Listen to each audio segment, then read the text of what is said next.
Last में क्या लिखा था हमने, डॉक्टर भीमराव अम्बेडकर ने नीति निर्देशक तत्वों को संविधान की अनोखी विशेषता का है।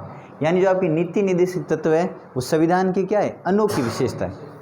नीति निर्देशक तत्वों का प्रारूप किसने तैयार किया था, तेग बहादुर सप्रू। नीति निर्देशक तत्वों की सर्वप्रथम सिफारिश किसने की थी, BN राव ने। और BN राव कौन है, संवैधानिक सलाहकार है। BN राव कौन है, याद रखना ये क्वेश्चन पूछा जाता है। BN राव कौन है, संवैधानिक सलाहकार। नीति निर्देशक तत्वों का जो प्रावधान है वो कहाँ से प्राप्त किया था, भारत में आयरलैंड से प्राप्त किया था। कहाँ से, आयरलैंड से। नीति निर्देशक तत्वों का संविधान में उल्लेख कहाँ पर है, तो संविधान में कहाँ पर उल्लेख है, भाग 4 अनुच्छेद कौन सा है, 36 से 51 तक। नीति निर्देशक तत्वों का उद्देश्य क्या है, लोक कल्याणकारी राज्य की स्थापना करना, यानी लोक कल्याणकारी राज्य की स्थापना करना। यानी हमने पढ़ा था कि नीति निर्देशक तत्व है जो प्रस्तावना में निहित सामाजिक आर्थिक राजनीतिक न्याय की व्याप्ति के लिए और कल्याणकारी राज्य की स्थापना करने के लिए संविधान में क्या जोड़े गए थे, क्या जोड़े गए, नीति निर्देशक तत्व जोड़े गए थे। ठीक है ना, बात यहाँ तक समझ में आई आपको। अब आपको नीति निर्देशक तत्व है जो 36 से 51 तक है, इसमें आपके कुछ अनुच्छेद है वो आपको ध्यान रखना है कि कौन कौन से अनुच्छेद आपको पढ़ना। ये बात तो समझ में आ गई, बाकी तो हटा दो, इसको लिख लिया। ठीक है, अब आप सबसे पहले लिखो अनुच्छेद 40। अनुच्छेद 40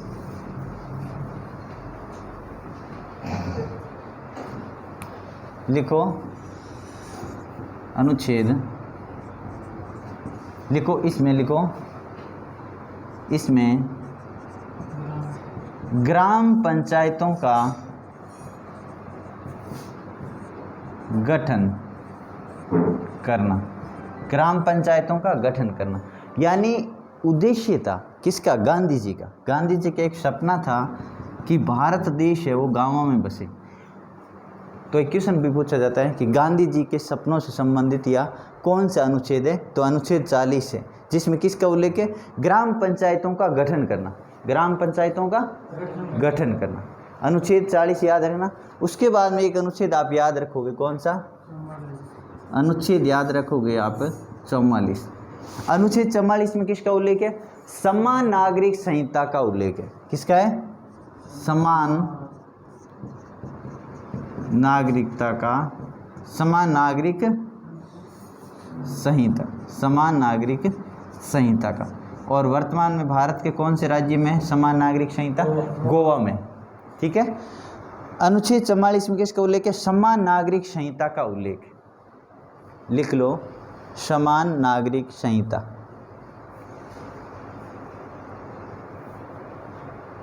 उसके बाद में अनुच्छेद लिखो आप, जो महत्वपूर्ण है वो आपको याद करने। अनुच्छेद लिखो 45, और इसमें आप लिखो निःशुल्क और अनिवार्य शिक्षा का प्रावधान। निःशुल्क व अनिवार्य शिक्षा का, अनिवार्य शिक्षा का प्रावधान, निःशुल्क और अनिवार्य शिक्षा का प्रावधान। अनुच्छेद कौन सा है, 45। किसका उल्लेख है, निःशुल्क और अनिवार्य शिक्षा का प्रावधान। इसके बाद में एक अनुच्छेद लिखो आप 48, कृषि और पशुपालन का गठन। अनुच्छेद 48 सिर्फ, ठीक है ना, कृषि और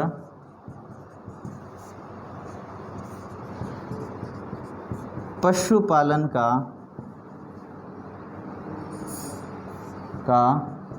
गठन, यानी गो संरक्षण,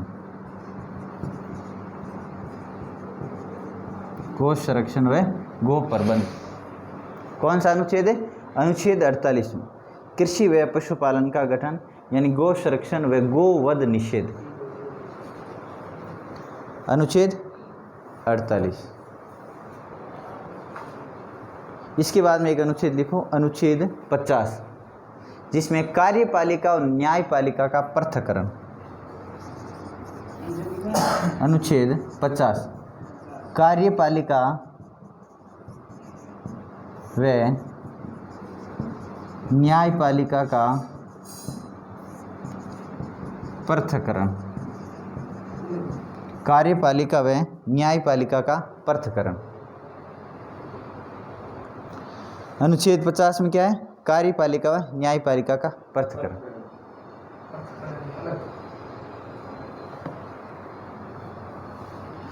इसके बाद में एक लास्ट एक और लिखना है, अनुच्छेद 51, और इसमें आप लिखो अंतर्राष्ट्रीय शांति और सुरक्षा का प्रावधान। अंतर्राष्ट्रीय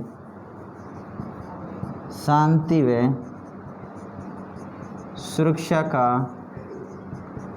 प्रयास या अभिवृद्धि प्रयास करना। अनुच्छेद 51 में लिखो अंतर्राष्ट्रीय शांति और सुरक्षा का प्रयास करना या अभिवृद्धि करना।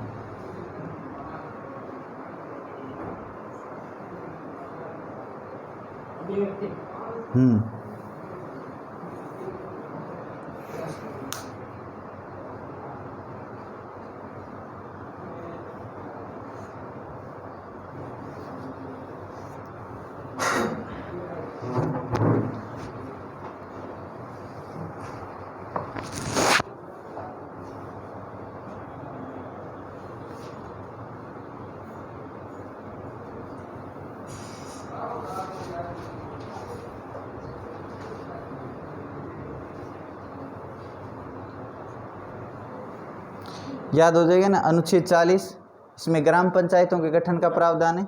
अनुच्छेद 44 में समान नागरिक संहिता का। अनुच्छेद 45 में निःशुल्क अनिवार्य शिक्षा का प्रावधान।